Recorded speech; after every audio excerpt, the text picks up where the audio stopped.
കാർബോഹൈഡ്രേറ്റിൻ്റെ അടുത്തതായിട്ട് നമ്മൾ പോകുന്നത് ഒലിഗോസാക്രൈഡ്സ് എന്ന് പറയുന്ന കമ്പോണൻറ്റിലാണ്. ഒലിഗോസാക്രൈഡ് നമ്മൾ ഇത്ര നേരം പറഞ്ഞുകൊണ്ടിരുന്നത് മോണോസാക്രൈഡ്സ് ആണ്. എന്ന് വെച്ച് കഴിഞ്ഞാൽ ഒരു ഷുഗർ യൂണിറ്റ് മാത്രം കൊണ്ടുണ്ടായേക്കുന്ന കാർബോഹൈഡ്രേറ്റിനെയാണ് നമ്മൾ മോണോസാക്രൈഡ്സ് എന്ന് പറഞ്ഞത്.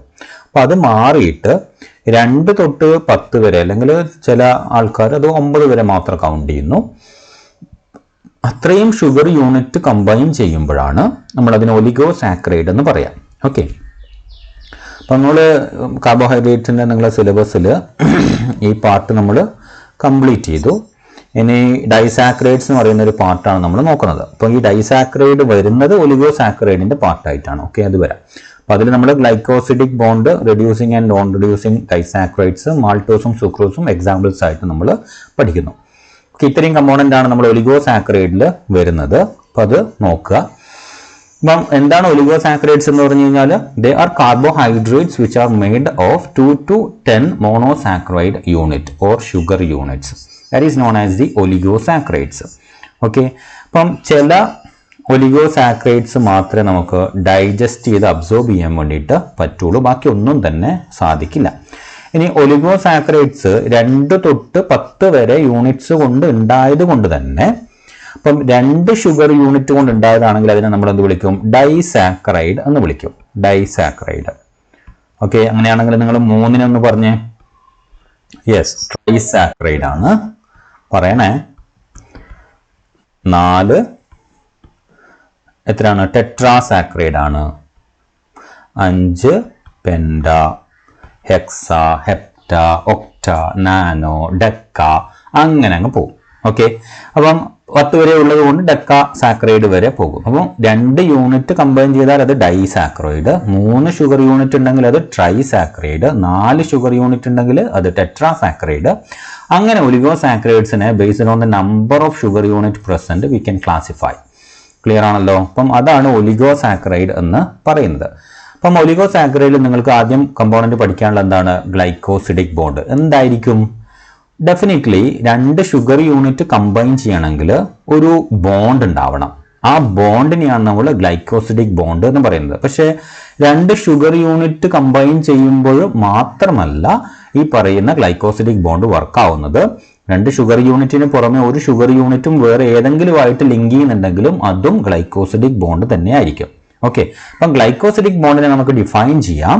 Glycosidic bond is a covalent bond formed by sugars to link 2 sugar molecules or 1 sugar with amino derivatives. അതാണ് ഗ്ലൈക്കോസിഡിക് ബോണ്ട് എന്ന് പറയുന്നത്. ക്ലിയർ അല്ലേ?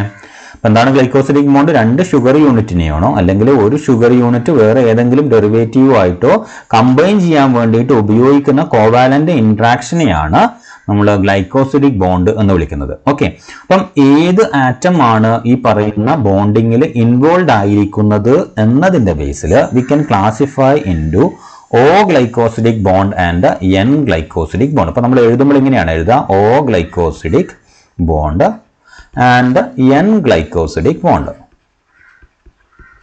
Okay, N glycosidic bond. അപ്പോൾ അങ്ങനെ 2 ടൈപ്പ് ബോണ്ട് ഉണ്ടാവും. അപ്പം O glycosidic bond സാധാരണയായിട്ട് നമ്മൾ ഉപയോഗിക്കുക if you are combining 2 sugar molecules. അപ്പോൾ 2 ഷുഗർ യൂണിറ്റുകൾ തമ്മിലുള്ള ഇന്ററാക്ഷൻ എപ്പോഴും എന്തായിരിക്കും? O glycosidic bond ആയിരിക്കും.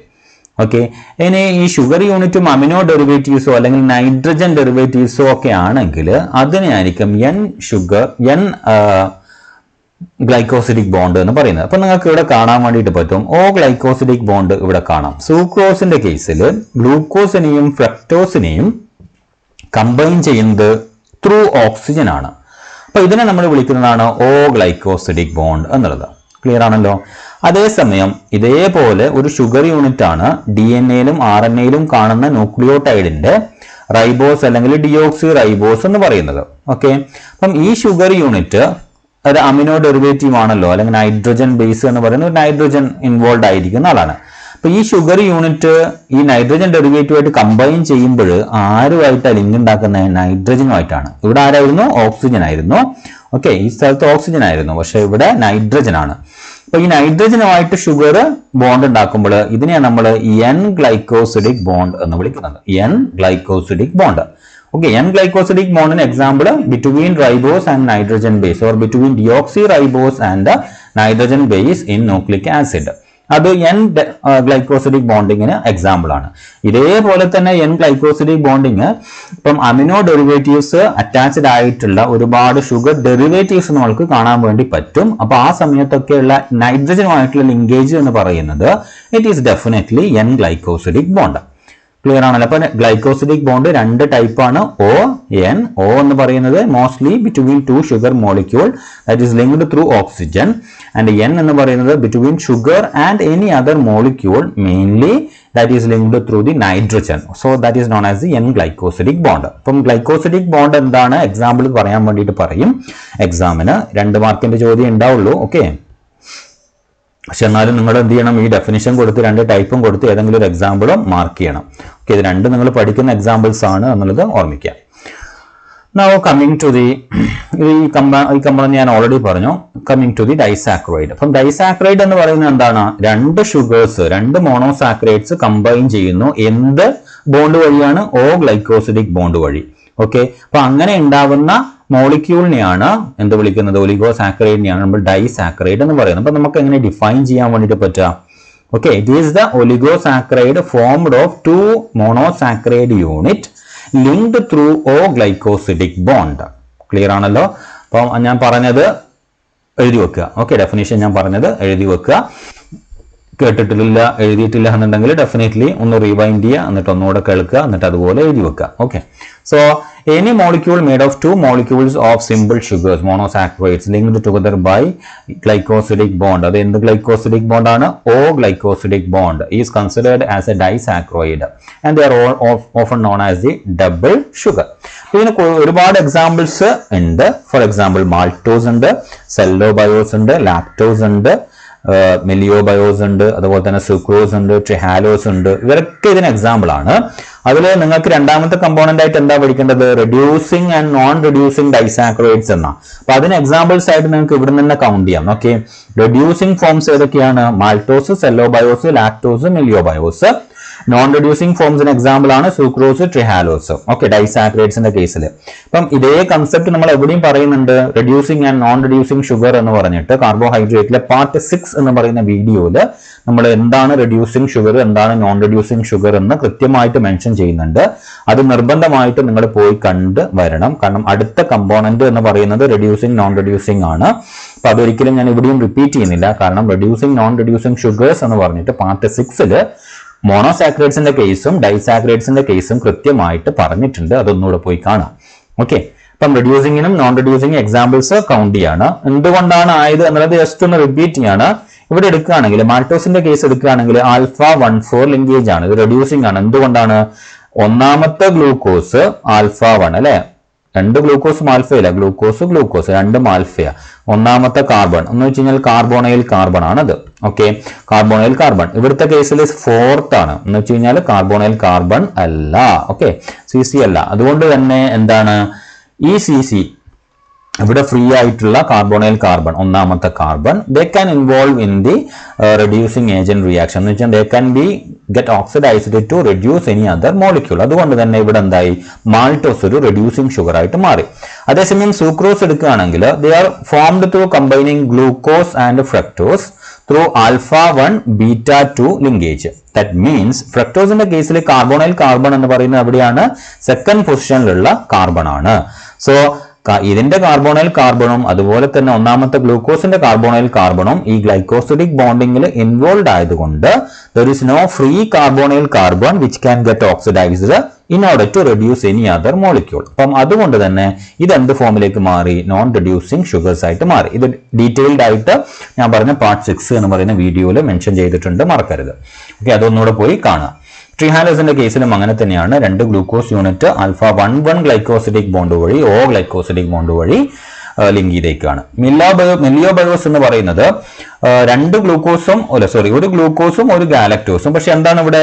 ഇത് ഗ്ലൂക്കോസിന്റെ 6th പൊസിഷൻ ആണ്. ഓക്കെ, ഗ്ലൂക്കോസിന്റെ 6th പൊസിഷൻ, ഗാലക്ടോസിന്റെ 1st പൊസിഷൻ. ഓക്കെ, അപ്പം എങ്ങനെയാ വരിക? ഗാലക്ടോസ് ഇവിടെ വരും. ഗാലക്ടോസിന്റെ 1st പൊസിഷൻ എടുക്കുക. ഏത് ഗാലക്ടോസ് ആണ്? ആൽഫയാണ്. അപ്പൊ എന്ന് വെച്ച് കഴിഞ്ഞാൽ OH താഴെയാണ് വരിക. ഇനി ഇതേ സ്ഥലത്ത് താഴെ ആരുണ്ട്? ഗ്ലൂക്കോസിന്റെ 6th കാർബൺ ഉണ്ട്. ഓക്കെ, ഇത് O വരും, CH2O മുകളിൽ H ഉണ്ടാവുക. ഇത് ഗാലക്ടോസിന്റെ ബാക്കിയുള്ള കമ്പോണൻസ് ഒക്കെ നിങ്ങൾക്ക് ഓർമ്മ ഉണ്ടാവുമല്ലോ, വരച്ചത് ക്ലാസ്സിൽ വരച്ചത് ഓർമ്മ ഉണ്ടാവും, ഓർമ്മിക്കാം. അപ്പൊ ഇത് ഗ്ലൂക്കോസിൻ്റെതാണ്. ഗ്ലൂക്കോസിൻ്റെത് വരുമ്പോൾ ഇതെന്തായി? ഇവിടെ O ഇങ്ങനെ വന്നിട്ട് ഓക്കെ ആളുണ്ട്. Okay, H. അപ്പം ഇത് 6th കാർബൺ ആണ്. ഗ്ലൂക്കോസിന്റെ 6th കാർബണിലേക്ക് ഗാലക്ടോസിന്റെ 1st കാർബൺ ലിങ്ക് വന്നു. അപ്പൊ ഇവിടെ എന്തുണ്ട് അല്ലെ? ഇവിടെ 1st കാർബണൈൽ കാർബൺ ഫ്രീ ആണ്, അതുകൊണ്ട് തന്നെ അത് റെഡ്യൂസിങ് ഷുഗർ ആയിട്ട് ആക്ട് ചെയ്യാൻ വേണ്ടിയിട്ട് പറ്റും. അപ്പൊ മെലിയോ ബയോസിന്റെ കമ്പോണൻസ് ഗ്ലൂക്കോസ് തന്നെയാണ്. മാൾട്ടോസിന്റെ കമ്പോണന്റ് ഗ്ലൂക്കോസ് ആണ്. ഈവൻ സെല്ലോബയോസിന്റെ കമ്പോണന്റും ഗ്ലൂക്കോസ് തന്നെയാണ്. എവിടെയാണ് മാറ്റം വരുന്നത്? ഗ്ലൈക്കോസിഡിക് ബോണ്ടിങ്ങിൽ ഇൻവോൾവ് ആയിരിക്കുന്ന കാർബണോ അല്ലെങ്കിൽ അതിന്റെ ആനോമറി കോൺഫിഗറേഷനോ ആയിരിക്കും മാറുക. ഫോർ എക്സാമ്പിൾ, മാൾട്ടോസ് എടുക്കുകയാണെങ്കിൽ 2 ഗ്ലൂക്കോസും ആൽഫയിലാണ്. ഇനി സെല്ലോബയോസ് എടുക്കുകയാണെങ്കിൽ 2 ഗ്ലൂക്കോസും ബീറ്റയിലാണ്, ആനോമറി കൺഫർമേഷൻ എന്ന് പറയുന്നത്. മെലിയോ ബയോസ് എടുക്കുകയാണെങ്കിൽ 2 ഗ്ലൂക്കോസും ആൽഫയിൽ തന്നെയാണ്, പക്ഷെ ബോണ്ടിങ്ങിൽ ഇൻവോൾവ് ആയിരിക്കുന്ന ഗാലക്ടോസും ഗ്ലൂക്കോസും ആൽഫയിൽ തന്നെയാണ്, പക്ഷെ ബോണ്ടിങ്ങിൽ ഇൻവോൾവ് ആയിരിക്കുന്ന കാർബൺ എന്ന് പറയുന്നത് ഗാലക്ടോസിന്റെ കേസിൽ 1st ഗ്ലൂക്കോസിന്റെ കേസിൽ 6th ആണ്. ഓക്കെ, ഇപ്പം ഇതാണ് ഇതേ സാധനം. റാഫിനോസ് നിങ്ങൾ കണ്ടിട്ടുണ്ടാവും. റാഫിനോസിനെ ഹൈഡ്രോളൈസ് ചെയ്ത് കഴിഞ്ഞാൽ കിട്ടുന്ന ഒരു പ്രോഡക്റ്റ് ആണ് ശരിക്കും മെലിയോ ബയോസ് എന്ന് പറയുന്ന ഡൈസാക്കറോയിഡ്. ഓക്കെ, കാരണം റാഫിനോസിന്റെ കേസിൽ galactose, glucose, fructose. Galactose α1,6 linkage വഴി സുക്രോസുമായിട്ട് കണക്ട് ചെയ്തതാണ് ശരിക്കും റാഫിനോസ് എന്നുള്ളത് ഞാൻ ആ വീഡിയോയിൽ പറയുന്നുണ്ട്, പാർട്ട് 6. അതും കൂടെ ഒന്ന് നോക്കി വെക്കുക. അപ്പൊ ഇതാണ് ഡൈസാക്കറൈഡ് എന്ന് പറയുന്നത്. ഡൈസാക്കറൈഡ്സിൽ റെഡ്യൂസിങ്, നോൺ റെഡ്യൂസിങ് എന്താണെന്നുള്ളതും ഡീറ്റെയിൽസും അറിയാൻ വേണ്ടിയിട്ട് എക്സാമ്പിൾസ് നിങ്ങൾക്ക് ഇവിടെ നിന്ന് തന്നെ നോട്ട് ചെയ്ത് പോകാം. ഓക്കെ, ബാക്കിയുള്ള ഡീറ്റെയിൽസ് ഞാൻ ഓൾറെഡി ആ വീഡിയോയിൽ പാർട്ട് 6 വീഡിയോയിൽ പറഞ്ഞിട്ടുണ്ട്. ഒന്നും കൂടെ അത് എടുത്ത് എഴുതുക നോട്ടിൽ. ക്ലിയർ ആണല്ലോ? അല്ലെങ്കിൽ പിന്നെ ഇതിന്റെ കമ്പോണന്റ് അല്ലാതെ മറന്നു പോകും. അതിൽ എഴുതുമ്പോൾ ഡൈസാക്കറൈഡിന്റെ പാർട്ട് മാത്രം എടുത്ത് എഴുതിയാൽ മതി. ഞാൻ ആ വീഡിയോയിൽ മോണോസാക്കറൈഡും ഡൈസാക്കറൈഡും രണ്ടും മെൻഷൻ ചെയ്യുന്നുണ്ട്. ക്ലിയർ ആണല്ലോ? അപ്പോൾ ഫസ്റ്റ് എക്സാമ്പിൾ ആയിട്ട് നമുക്ക് പഠിക്കേണ്ടത്, അതായത് 2 എക്സാമ്പിളാണ് പഠിക്കുന്നത്, മാൾട്ടോസും അതുപോലെ തന്നെ സൂക്രോസും. എന്താണ് മാൾട്ടോസ്? റെഡ്യൂസിങ്ങിന് എക്സാമ്പിൾ ആയിട്ട് പഠിക്കുകയും സൂക്രോസ് നോൺ റെഡ്യൂസിങ്ങിന് എക്സാമ്പിൾ ആയിട്ട് പഠിക്കുകയും ചെയ്യാണ്. Okay, so let's move to the first, that sucrose is a non reducing sugar. So is an example of non-reducing disaccharide, often known as the beet sugar, cane sugar, table sugar or just sugar. Okay, just sugar എന്ന് പറയുന്നത് ഇവിടെ just എന്നല്ല. Okay, just sugar എന്ന് മാത്രമായിട്ട് അറിയപ്പെടുന്ന പഞ്ചസാര എന്ന് പറയുന്ന സാധനമാണ് സൂക്രോസ് എന്ന് പറയുന്നത്. ഓക്കെ, സോ പ്യൂർ ഓർഗാനിക് ഫോമിലുള്ള most popular, world wide most popular ആയിട്ടുള്ള ഒരു മോളിക്യൂൾ ഏതാണെന്ന് ചോദിച്ചു കഴിഞ്ഞാൽ you can just refer sucrose. കാരണം എല്ലാവരും ഉപയോഗിക്കുന്ന, എല്ലാവർക്കും ആവശ്യമുള്ള ഒരു മോളിക്യൂളാണ്. ഓക്കെ, എന്താണ് ഇതിനെ ഉണ്ടാക്കുന്നത്? എങ്ങനെയാണ്? നമ്മൾ കരിമ്പ് ജ്യൂസ് എടുത്തിട്ട് അതിനെ ഇവാപ്പറേറ്റ് ചെയ്യുന്നു, അങ്ങനെ അതിൻ്റെ ഉള്ളിലുള്ള സുക്രോസ് കമ്പോണന്റിനെ ക്രിസ്റ്റലൈസ് ചെയ്യുന്നു, റീക്രിസ്റ്റലൈസസ്. ആ ഒരു മെത്തേഡ് ഉപയോഗിച്ചുകൊണ്ടാണ് സുക്രോസിന്റെ പ്രൊഡക്ഷൻ വരുന്നത്. അപ്പം ഒരു ബീറ്റ് ഷുഗറിൽ അല്ലെങ്കിൽ കെയിൻ ഷുഗറിൽ 14 to 20% എന്തുണ്ടാവും? ഷുഗർ കണ്ടന്റ് ഉണ്ടാവും. അപ്പൊ നമ്മൾ കരിമ്പ് ജ്യൂസ് ഒക്കെ കുടിക്കുമ്പോൾ മധുരം ഇട്ടിട്ടല്ല കുടിക്കുന്നത്, because it's already has sucrose component in it. അപ്പൊ ഇങ്ങനെ ഇവാപ്പറേറ്റ് ചെയ്ത് കഴിയുമ്പോൾ you will get A dark semi liquid fluid, and that is known as dark brown semi liquid fluid, that is known as the molasses. അപ്പൊ നിങ്ങൾക്ക് molasses തേനിന്റെ കുപ്പി പോലെ നിങ്ങൾക്ക് മൊളാസസിന്റെ കുപ്പിയും വാങ്ങിക്കാൻ വേണ്ടിയിട്ട്, കൊമേഴ്ഷ്യലി വാങ്ങിക്കാൻ വേണ്ടിയിട്ട് കിട്ടും. അത് actually they are the dark brown liquid that remains after sugar has been recrystallized. ഇനി എങ്ങനെയാണ് സുക്രോസ് ഫോം ചെയ്യുന്നത്? It is actually through the O-glycosidic linkage between glucose and fructose, and where the glucose will be in alpha configuration and sucrose will be in beta configuration. The glucose alpha first carbon will be combining with the fructose beta second carbon. So here the first carbon is carbonyl carbon, and the beta 2 carbon is also carbonyl carbon. So as a result, both the carbonyl carbon is involved in glycosidic bonding, and there is no free aldehyde or keto group or carbonyl carbon which can get oxidized in order to reduce any other molecule, and that's why it is known as the non-reducing sugar. Okay, അപ്പം alpha D glucose combines with a beta D fructose at first and the second position respectively, forming sucrose. and the bond is known as O-glycosidic bond. More specifically, it is the alpha 1 beta 2 O-glycosidic bond. Okay, അപ്പം glycosidic ബോണ്ടിനെ O-glycosidic ബോണ്ടിനെ നമ്മൾ further ആയിട്ട് എങ്ങനെയാണ് classify ചെയ്യുന്നത് മനസ്സിലായില്ലേ? എങ്ങനെയാണ്? It can be with alpha. Okay, ആ അനോമറിക് position ആണ് ഒന്നാമത്തത്. അനോമറിക് കോൺഫിഗറേഷൻ ഏതാണ് എന്നതിന്റെ ബേസിൽ ആൽഫ O-glycosidic ബോണ്ട് ഉണ്ടാവും, ബീറ്റ O-glycosidic ബോണ്ട് ഉണ്ടാവും, ആൽഫ ബീറ്റ O-glycosidic ബോണ്ട് ഉണ്ടാവും. രണ്ടാമത്തെ കാറ്റഗറൈസേഷൻ എങ്ങനെയാണ്? The number or the which carbon is involve in glycosidic bonding. For example, alpha 1 beta 2, which represents the first carbon and second carbon is involved in glycosidic bonding. Okay, alpha 1 4, that means alpha 1 of the first sugar unit is combining with or O-glycosidic bond with alpha 4 of the second sugar component. Or it can be beta 1 4, or it can be alpha 1 6, or it can be alpha 1 beta 6, or it can be beta 1 alpha 6, anything. Okay, നമുക്കിങ്ങനെ count ചെയ്യേണ്ട കാര്യമില്ല. നിങ്ങൾ പഠിക്കുന്ന എക്സാമ്പിൾസിൽ ഏതാണ് എന്നുള്ളത് നിങ്ങൾ check ചെയ്താൽ മതി. അങ്ങനെ രണ്ട് കാറ്റഗറൈസേഷൻ ആണ് നമുക്ക് O-glycosidic ലിങ്കേജിന്റെ സമയത്ത് ഉണ്ടാവുക. ഓക്കെ ആണല്ലോ? ആൽഫ 1 ബീറ്റ 2 കമ്പോണൻസ് ഒക്കെ ഞാൻ പറഞ്ഞു കഴിഞ്ഞു. സോ ഇത് ഷുഗർ സുക്രോസ് എന്ന് പറയുന്നത് മ്യൂട്ടാ റൊട്ടേഷൻ കാണിക്കില്ല. പക്ഷേ ഓർമ്മിക്കുക, സുക്രോസ് വെള്ളത്തിൽ ലയിപ്പിച്ചു കഴിഞ്ഞാൽ ഓർ ഹൈഡ്രോലൈസ് ചെയ്ത് കഴിഞ്ഞാൽ what happens, glucose and fructose ഉണ്ടാവും. അതിൽ പ്രോമിനന്റ് ആയിട്ടുള്ള ഒപ്റ്റിക്കൽ ആക്ടിവിറ്റി എന്ന് പറയുന്നത് ഫ്രക്ടോസിൻ്റെതായിരിക്കും.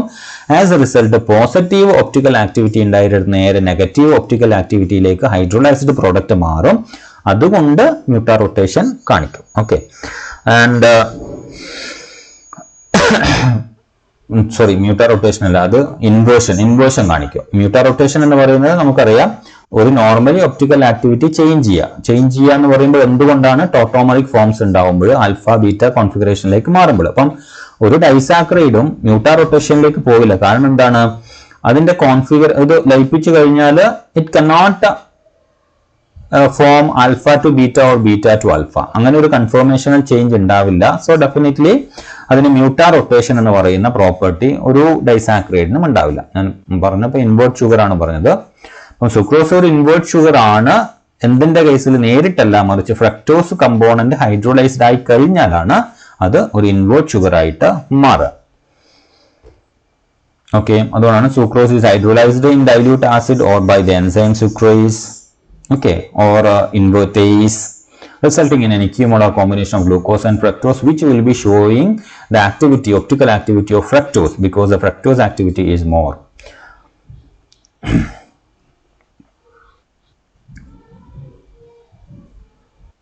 Okay, sucrose is easily recrystallizes from solution, but invert sugar tends to stay in solution much longer. ആ ഒരു മേജർ പോയിന്റ് നിങ്ങൾ ഓർമ്മയിൽ ഉണ്ടാവണം. ഓക്കെ, അപ്പം സുക്രോസ് എപ്പോഴും റീക്രിസ്റ്റലൈസ് ചെയ്യപ്പെടാൻ നിങ്ങൾ വെള്ളം അല്ലെ പെട്ടെന്ന് തന്നെ നല്ലോണം സുക്രോസ് കലക്കിയ വെള്ളം എന്താവും അല്ലെ, ക്രിസ്റ്റലൈസ് ചെയ്യപ്പെടാനുള്ള ചാൻസ് വളരെ കൂടുതലാണ്. എന്ന് വെച്ച് കഴിഞ്ഞാൽ അതിലേക്ക് തരിതരിപ്പ് വരില്ല. നമ്മൾ പഞ്ചസാര സൊല്യൂഷൻ ലായനി ഉണ്ടായി കഴിഞ്ഞാൽ കുറച്ച് കഴിയുമ്പോൾ തന്നെ തരിതരിപ്പ് വരും. അതെന്തുകൊണ്ടാണ്? പഞ്ചസാര റീക്രിസ്റ്റലൈസ് ചെയ്യപ്പെടുന്നത് കൊണ്ടാണ്. ഓക്കെ, അപ്പം അങ്ങനെ ഒരു പ്രോപ്പർട്ടി ഇൻവേർട്ട് ഷുഗറിന്റെ കേസിൽ കാണാൻ വേണ്ടി പറ്റില്ല എന്നാണ് പറയുന്നത്. എന്ന് വെച്ച് കഴിഞ്ഞാൽ ഫ്രക്ടോസ് എടുത്തിട്ട് ഈ പരിപാടി ചെയ്തു കഴിഞ്ഞാൽ it cannot or it is not interested to recrystallise into the crystals. Okay, so now moving to the maltose. Maltose എന്ന് പറയുന്നത് it's actually the hydrolysed product of glycogen or starch. ഈ സ്റ്റാർച്ചോ ഗ്ലൈക്കോജനോ hydrolyse ചെയ്യപ്പെട്ടാൽ ഉണ്ടാകുന്ന ഒരു disaccharide form ആണ് maltose എന്ന് പറയുന്നത്. Here two glucose units are combined through alpha 1,4 O-glycosidic linkage. Alpha 1,4 O-glycosidic linkage വഴിയാണ് രണ്ട് ഗ്ലൂക്കോസ് യൂണിറ്റ് കമ്പൈൻ ചെയ്തേക്കുന്നത്. അപ്പൊ ഗ്ലൈക്കോജനും സ്റ്റാർച്ചും തമ്മിലുള്ള വ്യത്യാസം നിങ്ങൾക്കറിയാം. രണ്ടിന്റെയും മോളിക്കുലാർ കോമ്പിനേഷൻ എന്ന് പറയുന്നത് ഗ്ലൂക്കോസ് ആൽഫ ഗ്ലൂക്കോസ് യൂണിറ്റ്സ് ആണ്, ആൽഫ 1,4 ലിങ്കേജ് ആണെന്ന് അറിയാം. പക്ഷെ വ്യത്യാസം എവിടെയാണ് വരുന്നത്? ബ്രാഞ്ചിങ് കൂടുതൽ ഗ്ലൈക്കോജനും ബ്രാഞ്ചിങ് കുറവ് സ്റ്റാർച്ചും ആയിരിക്കും. എന്ന് വെച്ച് കഴിഞ്ഞാൽ ബ്രാഞ്ചിങ്ങിന് വേണ്ടിയിട്ട് ഉപയോഗിക്കുന്ന glycosidic linkage normally alpha 1,6 glycosidic linkage ആണ് ബ്രാഞ്ചിങ്ങിന് വേണ്ടിയിട്ട് ഉപയോഗിക്കുന്നത്. Okay, it's A branching glycosidic bond for the branching. Okay, sorry, branching ING ബ്രാഞ്ചിങ്ങിന് വേണ്ടിയിട്ട് ഉപയോഗിക്കുന്നത് α16 ലിങ്കേജ് ആണ്. ഈ α16 ലിങ്കേജിന്റെ ഡിഗ്രി അല്ലെങ്കിൽ നമ്പർ എന്ന് പറയുന്നത് it will be higher in glycogen and it will be lower in starch. Okay, അപ്പം ഗ്ലൈക്കോജന്റെ കേസിൽ ഹയറും സ്റ്റാർച്ചിന്റെ കേസിൽ ലോവറും ആയിരിക്കും ഈ α16ന്റെ പ്രസൻസ്. എങ്ങനെയാണ് അത് മാറുന്നത്? പോളിസാക്കറൈഡ്സിന്റെ കേസിൽ നമ്മൾ ഒന്നുകൂടെ പറയും, എന്നാലും പറയാണ്, ഗ്ലൈക്കോജന്റെ കേസിൽ ഓരോ 10 ഗ്ലൂക്കോസിന്റെ ഇടയിലും എന്തുണ്ടാവും? ഒരു α16 ലിങ്കേജ് ഉണ്ടാവും. സ്റ്റാർച്ചിന്റെ കേസിലാണെങ്കിൽ ഓരോ 30 ഗ്ലൂക്കോസിന്റെ ഇടയിലായിരിക്കും എന്തുണ്ടാവുക? ഈ പറയുന്ന α16 ലിങ്കേജ് ഉണ്ടാവും. അപ്പം ഡിഗ്രി ഓഫ് ബ്രാഞ്ചിങ് എന്ന് പറയുന്നത് ഗ്ലൈക്കോജനിൽ കൂടുതലും സ്റ്റാർച്ചിൽ കുറവുമായിരിക്കും. ആ ഒരു വ്യത്യാസം മാത്രമേ ഉള്ളൂ. ബാക്കി ഇൻഡിവിജ്വൽ മോണോമേഴ്സ് എന്ന് പറയുന്നത് ആൽഫ ഗ്ലൂക്കോസ് തന്നെയാണ്. ഗ്ലൈക്കോസിഡിക് ബോണ്ട് എന്ന് പറയുന്നത് O ഗ്ലൈക്കോസിഡിക് ബോണ്ട് തന്നെയാണ്. അപ്പൊ അങ്ങനെയുള്ള ഗ്ലൈക്കോജനോ സ്റ്റാർച്ചോ ഹൈഡ്രോലൈസ് ചെയ്യപ്പെട്ട് കഴിഞ്ഞാൽ ഉണ്ടാവുന്ന ഒരു പ്രോഡക്റ്റ് മാത്രമാണ് മാൾട്ടോസ് എന്ന് പറയുന്നത്. Okay, Malta. The partial hydrolysis of starch and glycogen is the most common method of synthesis of maltose. Maltose is liberated during brewing of beer by adduction of malt. ഇപ്പൊ germinating ball, ഇപ്പൊ നിങ്ങൾക്കറിയാം, മുളപ്പിച്ചിട്ട് ധാന്യങ്ങൾ കഴിക്കുമ്പോൾ അതിന്റെ ഗുണം എന്താണ്? അത് already mobilise ചെയ്യപ്പെട്ട ന്യൂട്രിയൻസ് ആയിരിക്കും അതിലുണ്ടാവുക. ഓക്കെ, ധാന്യങ്ങൾ മുളപ്പിച്ചു കഴിഞ്ഞാൽ ആ ജെർമിനേഷൻ പ്രോസസ്സിന് വേണ്ടിയിട്ട് സ്റ്റോർഡ് ഫോമിലുള്ള ന്യൂട്രിയൻസ് ഒക്കെ എന്താക്കിയിട്ടുണ്ടാവും? മൊബിലൈസ്ഡ് ആക്കിയിട്ടുണ്ടാവും. അപ്പം നമ്മൾ കഴിക്കുമ്പോൾ ഈസി ആയിട്ട് ഡൈജസ്റ്റ് ചെയ്യപ്പെടാനും അബ്സോർബ് ചെയ്യപ്പെടാനും എളുപ്പമാണ്. ഓക്കെ, അപ്പം അതാണ് ഇവിടെ പറയുന്നത് ജെർമിനേറ്റിംഗ് ബാർലി, മാൾട്ട്. ഓക്കെ, അപ്പം മാൾട്ടിൽ നിന്ന് ബിയർ ഉണ്ടാക്കുമ്പോൾ റിലീസ് ചെയ്യുന്ന ഒരു ഷുഗറും കൂടിയാണ് മാൾട്ടോസ് എന്ന് പറയുന്നത്. ബിക്കോസ് സ്റ്റാർച്ച് മൊബിലൈസ് ചെയ്യപ്പെടുക എന്ന് പറയുന്നത് എന്താണ്? സ്റ്റാർച്ചിനെ ഇൻഡിവിജ്വൽ കമ്പോണന്റ് ആയിട്ട് ഡൈജസ്റ്റ് ചെയ്യുക എന്നുള്ളതാണ് ഉദ്ദേശിക്കുന്നത്, അല്ലെ? അപ്പം ഗ്ലൈക്കോസിഡിക് ബോണ്ട് ബ്രേക്ക് ചെയ്യുക എന്നുള്ളതാണ്. അങ്ങനെ ഉണ്ടാവുന്ന ഒരു പ്രോഡക്റ്റ് ആണ്, ഹൈഡ്രോലൈസ്ഡ് പ്രോഡക്റ്റ് ആണ് മാൾട്ടോസ്. അപ്പം അത്രേ ഉള്ളൂ, ആ ഒരു കണക്ഷൻ കിട്ടിക്കഴിഞ്ഞാൽ മതി. So maltose molecules are too big to pass the cell membrane and therefore direct absorption is not possible. So what will happen? Maltase എന്ന് പറയുന്ന ഒരു എൻസൈം എന്ത് ചെയ്യും? മാൾട്ടേസ് ഈ പറയുന്ന O ഗ്ലൈക്കോസിഡിക് ബോണ്ടിനെ ബ്രേക്ക് ചെയ്യും. As a result 2 glucose units ഉണ്ടാവും, 2 glucose units form ചെയ്യും. ഓക്കെ, മാൾട്ടേസ് എൻസൈം വന്നിട്ട് ഡൈജസ്റ്റ് ചെയ്ത് കഴിഞ്ഞാൽ ഇത് എന്ത് ഗ്ലൂക്കോസ് ആണ്? α14 ലിങ്കേജ് ആണ്. എപ്പോഴും ശ്രദ്ധിക്കുക, α14 ലിങ്കേജ് ഇങ്ങനെയായിരിക്കും ഉണ്ടാവുക. ഇനി β14 ആണെങ്കിൽ it will be appearing like this, ഇങ്ങനെ ഉണ്ടാവുക. ഓക്കെ, അവിടെ മോളിക്യൂൾസ് അറ്റാച്ച് ചെയ്തേക്കുന്നത് ഇങ്ങനെയായിരിക്കും. ഈ കമ്പോണന്റ് മാത്രം ഓർത്തിരിക്കുക, കാരണം ഒരാളത് എന്തായിരിക്കും? താഴെയായിരിക്കും. ഇനി സെയിം എടുക്കുക നിങ്ങൾ, ഫോർ എക്സാമ്പിൾ ഗാലക്ടോസ് എടുക്കുക. ഗാലക്ടോസിന്റെ 6th കാർബണിലുള്ള OH എന്ന് പറയുന്ന മുകളിലാണ് കാണുക. അപ്പൊ മുകളിൽ കാണുമ്പോൾ സ്വാഭാവികമായിട്ടും ഒരു ഗ്ലൂക്കോസ് ഒരു ഗാലക്ടോസുമായിട്ട് ഓക്കെ ഒരു α14 ലിങ്കേജ് ഉണ്ടാക്കുമ്പോൾ സ്വാഭാവികമായിട്ടും ഗ്ലൂക്കോസിന്റെ OH താഴെയാണ്, ആൽഫയാണ്, അല്ലെ? പക്ഷെ 4th കാർബണിലുള്ള ഗാലക്ടോസിന്റെ OH എവിടെയുള്ളത്? മുകളിലുള്ളത്. അപ്പൊ ഇങ്ങനെ വരും. അപ്പം ഇങ്ങനെ വരുന്നത് എന്താണ്? α14 തന്നെയാണ്. അപ്പം ഗ്ലൂക്കോസ് ഗാലക്ടോസുമായിട്ടാണ് ലിങ്ക് ആക്കുന്നതെങ്കിൽ, അല്ലെങ്കിൽ 2 ഗാലക്ടോസ് യൂണിറ്റ്സ് ആണ് ലിങ്ക് വരുന്നതെങ്കിൽ ഡെഫിനറ്റ്ലി എന്തായിരിക്കും? ഈ ഒരു ടൈപ്പിലായിരിക്കും ബോണ്ട് വരിക. കാരണം എന്താണ്? ഗാലക്ടോസിന്റെ കേസിൽ 4th കാർബണിലുള്ള OH എന്ന് പറയുന്നത് മുകളിലാണ് കാണുക. അതേസമയം ഗ്ലൂക്കോസിന്റെ കേസിൽ അത് താഴെയാണ്. അതുകൊണ്ടാണ് α14 2 ഗ്ലൂക്കോസ് ആവുമ്പോൾ α14 ഇങ്ങനെയും 2 ഗാലക്ടോസ് ആകുമ്പോൾ α14, അല്ലെങ്കിൽ ഒരു ഗ്ലൂക്കോസും ഒരു ഗാലക്ടോസ് ആകുമ്പോൾ α14 ഇങ്ങനെയും വരുന്നത്. ക്ലിയർ ആണല്ലോ? ഇത് നേരെ തിരിച്ചു വരികയാണെങ്കിൽ α1 β4 അല്ലെങ്കിൽ β14 ആയിരിക്കും ഇത്. ക്ലിയർ ആണല്ലോ? ഇനി 2 ബീറ്റ ഗാലക്ടോസ് തമ്മിൽ കമ്പൈൻ ചെയ്യാന്ന് വെച്ചോ. 2 ബീറ്റ ഗാലക്ടോസ് തമ്മിൽ കമ്പൈൻ ചെയ്യുമ്പോൾ എങ്ങനെയായിരിക്കും ഉണ്ടാവുക? ബോണ്ടിങ് ഇങ്ങനെയാ വരിക, മുകളിലേക്കാവോ വരിക. കാരണം എന്താണ്? ബീറ്റ ഗാലക്ടോസ് എന്ന് പറയുമ്പോൾ അതിന്റെ OH, ഒന്നാമത്തെ OH മുകളിലാണ് ഉണ്ടാവുക. ഗാലക്ടോസ്, ബീറ്റ ഗാലക്ടോസ് ആയാലും ആൽഫ ഗാലക്ടോസ് ആയാലും 4th കാർബണിൽ OH മുകളിലാണ് ഉണ്ടാവുക.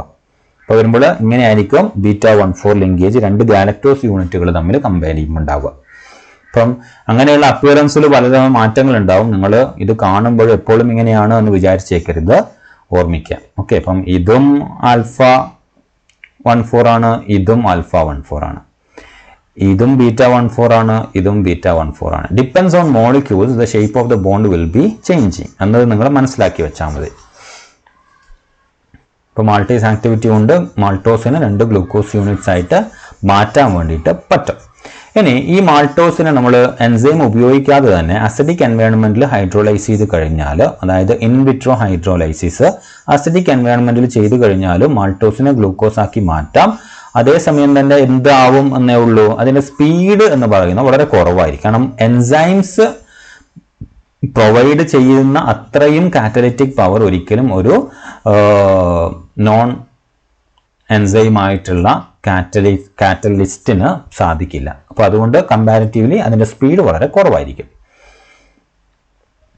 അപ്പോൾ മാൾട്ടോസ് റെഡ്യൂസിങ് ഷുഗറിന് എക്സാമ്പിൾ ആണ്. അതിന്റെ റീസൺ എന്താണ്? രണ്ടാമത്തെ ഷുഗർ യൂണിറ്റിലുള്ള ഗ്ലൂക്കോസിന്റെ ആൽഡിഹൈഡ് ഗ്രൂപ്പ് എന്ന് വെച്ച് കഴിഞ്ഞാൽ ആനോമറിക് കാർബൺ അല്ലെങ്കിൽ carbonyl carbon is actually free, which is not involved in any bonding. As a result, it can get oxidized, and as a result of it can reduce the other molecules. അപ്പോൾ അതുകൊണ്ട് തന്നെ free aldehyde group ഉള്ളത് കൊണ്ട് തന്നെ മാൾട്ടോസിന്റെ കേസിൽ അതൊരു reducing sugar ആണ്.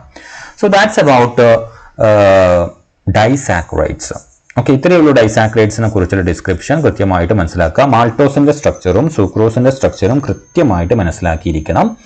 Different types of glycosidic bond കൃത്യമായിട്ട് മനസ്സിലാക്കിയിരിക്കണം. റെഡ്യൂസിങ് ഡൈസാക്കറൈഡ്സ് ഏതൊക്കെയാണ് എന്ന് മനസ്സിലാക്കണം. അതിൻ്റെ ഇൻഡിവിജ്വൽ കമ്പോണൻസ് ഏതൊക്കെയാണ് എന്നുള്ളതും ബോണ്ടിങ് ഏതാണ് എന്നുള്ളതും മനസ്സിലാക്കണം. നോൺ റെഡ്യൂസിൻ്റെ കേസിലും അത് തന്നെ. ഓക്കെ, അപ്പം എന്ത് എക്സാമ്പിൾ ചോദിക്കുകയാണെങ്കിൽ റെഡ്യൂസിങ് ഡൈസാക്കറൈഡ് ആണ് example ചോദിക്കുന്നതെങ്കിൽ you have to explain sucrose is a lactose is a reducing disaccharide. അതിൻ്റെ കമ്പോണന്റ് ഗാലക്ടോസും ഗ്ലൂക്കോസും ആണ്. ഓക്കെ, β1 α4 ആണ് അതിൻ്റെ ലിങ്കേജ് എന്ന് വ്യക്തമായിട്ട് നമ്മൾ പറയാൻ വേണ്ടിയിട്ട് പറ്റണം, എഴുതാൻ പറ്റണം. അപ്പോഴാണ് ആൻസർ കംപ്ലീറ്റ് ആവുന്നത്. അപ്പം ഞാൻ ആ ടേബിൾ തന്നിട്ട്, ഓക്കെ, ഈ ടേബിൾ ഉണ്ടല്ലോ, ഈ ടേബിള് കൃത്യമായിട്ട് നിങ്ങൾ പഠിച്ചു വെക്കണം.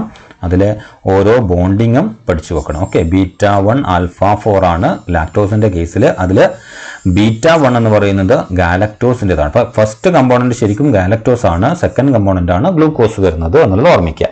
ഓക്കെ, ഇത് കൃത്യമായിട്ട് മനസ്സിലാക്കി വെച്ചേക്കണേ. Okay, so that's it and we will see the next topic, polysaccharide.